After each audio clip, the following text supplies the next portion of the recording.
So have you heard of Peter in the Bible, the great apostle Peter? Yeah, he's a pretty tough guy. He's pretty outspoken and pretty bold, assertive, and even aggressive. Peter had a call in his life, and at one point in time, he was actually mocked, accused, and he felt very unworthy to fulfill that calling. And Jesus came and restored him. It's one of the most beautiful stories of restoration that we find in the Bible. And I just want to share it with you because a lot of us are like Peter. And I know you probably think, how can you compare yourself to a great man of the Bible? Well, in the eyes of God, you are great. And I am sure at one point or another, you have felt unworthy, insecure, and rejected, and probably wanting to just give up. Well, you're in good company. In Matthew chapter 16, we see Jesus actually calling Peter into his identity. When Jesus was asking the disciples who they thought he was, they were giving him answers, and then he turns to Peter and he asks Peter, well, who do you say that I am? And what he's doing is he's setting Peter up for this calling.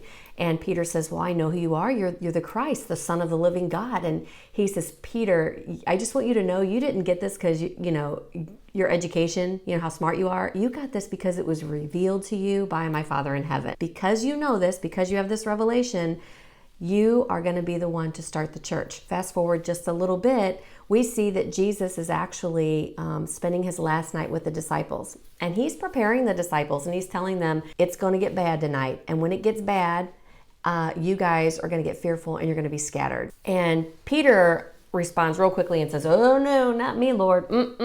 Everybody else here, they might go, but not me. I'll stand by you.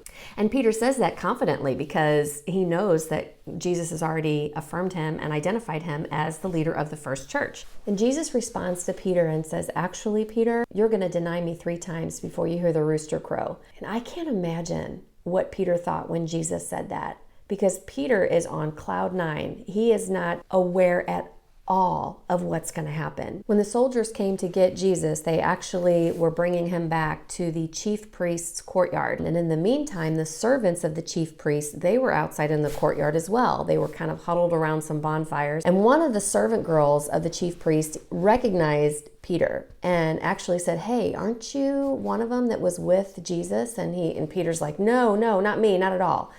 And another servant girl did the same thing. Are you sure? I think you were with him. I think you were one of his disciples. No, he says, and he even took an oath. And then a third time, someone actually said, no, I recognize your speech and the way you talk. You definitely were one of them that walked with him. And in this third time, Peter responds using profanity. I told you I do not know him. And then the rooster crowed, being accused, being mocked, being fearful, and then actually denying the fact that he knew Jesus. After Jesus had called him to start the church. Can you imagine what he was thinking? I bet I'm not going to start the church now. I'm sure that's totally been revoked for me. Can you imagine just the guilt and the shame and the insecurity, all the things, the rejection? Can you imagine what he was feeling and going through over those next 3 days? When Jesus was resurrected, it says that he appeared to over 500 people within a 40-day span. So he was resurrected, but he hadn't ascended permanently into heaven yet. He was actually still being a witness to people around him. In John chapter 21, we read that Peter and some of the disciples were near the Sea of Galilee, and Peter just says, you know what, I'm going to go fishing. And the other disciples are like, okay, we'll go with you.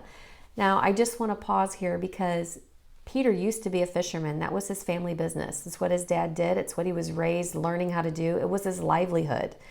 And then came Jesus, and Peter walked with Jesus for 3 years.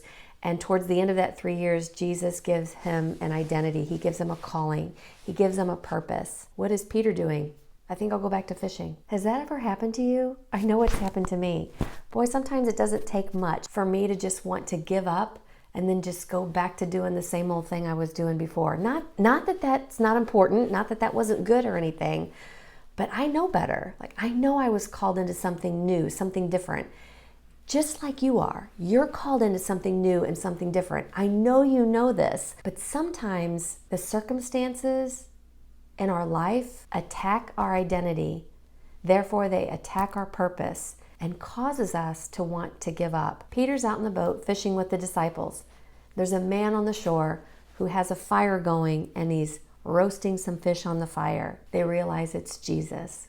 When Peter realizes it's Jesus, he jumps overboard and can't swim fast enough to shore. Wouldn't that be you? I know that'd be me. He pulls Peter aside and he says, now, Peter, I got a question for you. And so Jesus says, do you love me, Peter? And Peter says, well, yes, of course I do.